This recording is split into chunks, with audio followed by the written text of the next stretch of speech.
Hello everybody, Xanaphar here, and today I'm doing a review of episode 21 of Ultraman Trigger. If you like this video, don't forget to drop a like for this video, and don't forget to subscribe and hit that notification bell.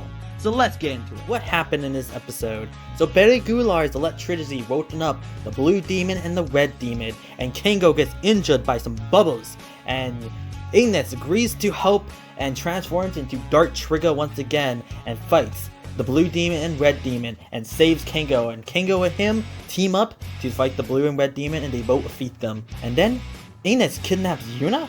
So that was happening in this episode. Characters. Let's first talk about Ignis. Ignis was fantastic in this episode. He has such a nice moment with Aikido where he talks about his planet, his people dying from headram, and how that was the first time he ever cried, and now he doesn't want to see anybody cry ever again. And that's why Aikido gave him that, his transformation device. And it was just such a nice moment with the two. And yeah, just really great. And Ignis was just fantastic in this episode. Let's talk about Aikido. Aikido was fantastic in this episode as well. He was devastated when he thought he saw Kengo die. And it was just such an interesting moment. He had very good moments with Ignis and the captain. Let's talk about the captain. The captain is being so overprotected of Yuna, basically telling her she can't even go out on missions anymore. And it's very interesting. Also, he has a very interesting moment with Aikido, basically telling Aikido he can't go out and save Kengo. They need to fight the Kaiju. And it's very interesting to see his face and how he's acting. Also, he seems like he's realizing because Gut Select basically depends on Trigger all the time, and then he gets mad at Marlulu for even saying where is Trigger, and it's very interesting. I don't know what the captain's deal in this episode, but he is definitely acting different. Talk about the villains. Camilla is now ready to kidnap Gazelle as soon as possible, but Dargon wants to wait and focus, make a plan first before they do anything. But Camilla is not listening, and it's very interesting, and Dargon now is alone, and Camilla went on her own.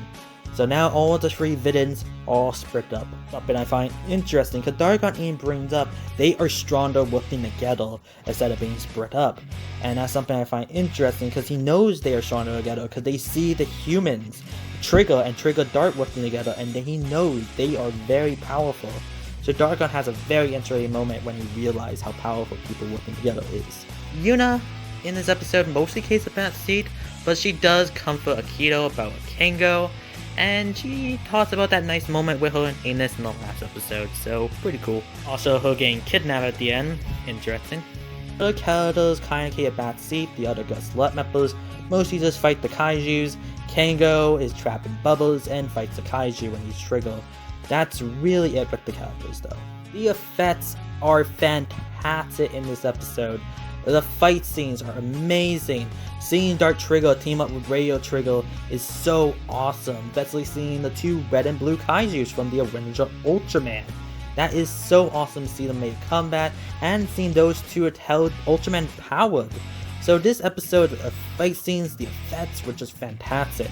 Criticisms. My only criticism is, well, I wish we get to know, well, the other Gut Select members a bit more, because the series is almost done and we know nothing about them, and that's kinda sucks. Also, another criticism in this episode is, well, Kengo says smile smile. God damn it. What did I like about this episode? I thought this episode had really good character moments, and I also really loved the action in this episode. Really epic fight scenes, and also I'm so freaking curious about why did Ignis kidnap Yuna? Now, is it Dark Trigger trolling him and that's why? Or is it something else? I'm curious what that's going to be. I guess the only way we're going to find out in the next episode. So what is my rating and my overall thoughts on this episode? I love this episode. This episode was really fun, really good. I just enjoyed this episode. This was just a good episode. At least to me it was. And I really enjoyed it. So I would give it easily a 10 out of 10 for just a really fantastic episode. So that's it for this video. What did you guys think of this episode? Did you like it? Did you hate it? Tell me down below in the comment section. Okay, don't forget to leave a like, comment, and subscribe. Xanaphar is out.